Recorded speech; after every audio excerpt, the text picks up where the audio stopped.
ہم میں سے کچھ لوگوں کو اللہ پاک نے اپنی مقبول تسبیحات کے ساتھ اس طرح سے کر کے جوڑا ہوا ہے کہ وہ اٹھتے بیٹھتے چلتے پھرتے کہیں نہ کہیں پہ کوئی نہ کوئی ذکر ضرور کر رہے ہوتے ہیں۔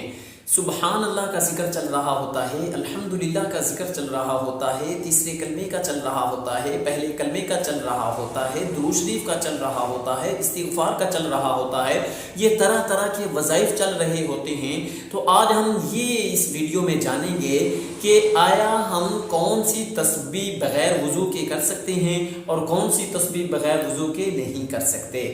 آج ہم یہ جانیں گے کہ کس قسم کی تسبیح ہم بغیر وضو کے یا بغیر غسل کے کر سکتے ہیں، کس قسم کی نہیں کر سکتے۔ تو یہ چیزیں جاننے کے لیے آپ ویڈیو کے آخر تک ہمارے ساتھ جڑے رہیے۔ بسم اللہ الرحمن الرحیم، السلام علیکم ورحمۃ اللہ وبرکاتہ۔ پیارے ناظرین و سامعین کرام، میں ہوں محمد عرفان اور آپ یوٹیوب چینل دیکھ رہے ہیں وظائف و عملیات۔ آج آپ کے سامنے جو چیز پیش کی جا رہی ہے وہ کوئی خاص وظیفہ تو نہیں پیش کیا جا رہا، لیکن وظائف سے ریلیٹڈ ویڈیو ہے۔ آج کا ہمارا موضوع یہ ہے، ٹاپک یہ ہے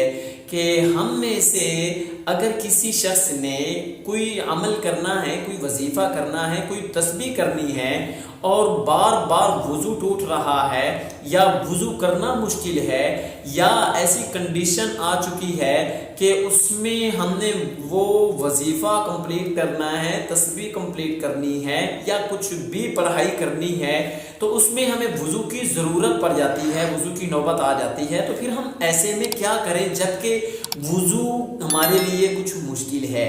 سب سے پہلی بات تو یاد رکھیے گا کہ جب بھی کوئی بھی تسبیح کرے تو بہتر یہ ہے کہ اس کے آداب کو ملحوظ خاطر رکھا جائے۔ تسبیح کے آداب جو ہیں، عبادت کے آداب جو ہیں، وہ بھی اسی طرح ہے جیسا کہ مجلس کے آداب ہیں، جیسا کہ والدین کے آداب اور حقوق ہیں۔ تو اسی طرح سے کر کے جب ہم ان آداب کو ملحوظ خاطر رکھتے ہوئے، مثلا میں تسبیح کر رہا ہوں تیسرے کلمے کی، اب تیسرے کلمے کی جس مقصد کے لیے میں تسبیح کر رہا ہوں وہ مقصد میرے دل و دماغ میں تو ہے، تسبیح بھی پڑھ رہا ہوں، لیکن میں کام کیا کر رہا ہوں؟ میں کام اس طرح کا لگا ہوا ہوں کہ مجھے تسبیح کا پتہ ہی نہیں ہے کہ میں تسبیح کر رہا ہوں۔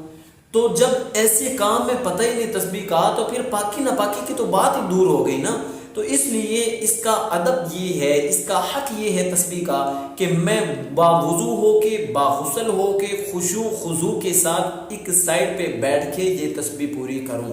چند منٹ لگیں گے لیکن پاکی کے حال میں بیٹھ کے دل بھی اللہ کی طرف مائل ہو، دماغ بھی اللہ کی طرف مائل ہو،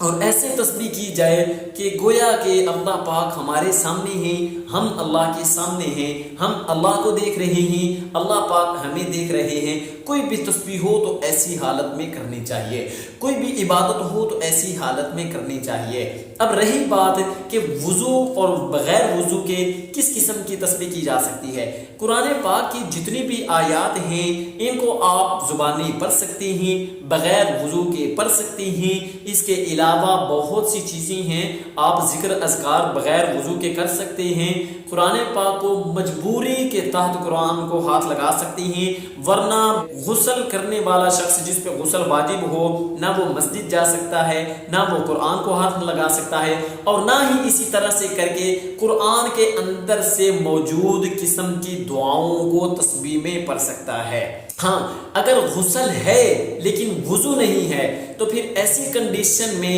تسبیح کی جا سکتی ہے، وہ بھلے قرآن کی آیت کی تسبیح ہو، وہ بھلے اللہ کے صفاتی ناموں میں سے کوئی نام ہو، وہ بھلے احادیث میں سے کوئی دعا ہو، یا آپ کسی کلمے کا ورد کر رہے ہیں، استغفار کا ورد کر رہے ہیں، درود پاک کا کر رہے ہیں، جو بھی کر رہے ہیں آپ وضو کے بغیر کر سکتے ہیں یہ تسبیح۔ لیکن اس کا ادب یہ ہے، اس کا حق یہ ہے کہ آپ باوضو ہو کے خشوع خضوع کے ساتھ، یکسوئی کے ساتھ، رجوع اللہ کے ساتھ آپ تسبیح کریں، عمل کریں، تاکہ آپ کو اس کا پورے کا پورا بینیفٹ حاصل ہو، اس کا 100% آپ کو فائدہ حاصل ہو۔ ایسی کنڈیشن میں تسبیح کرنی چاہیے۔ اللہ سے دعا ہے کہ اللہ پاک ہمیں اپنا مقبول بندہ بنائے، اپنی رضا والے اعمال کی توفیق عطا فرمائے، آمین۔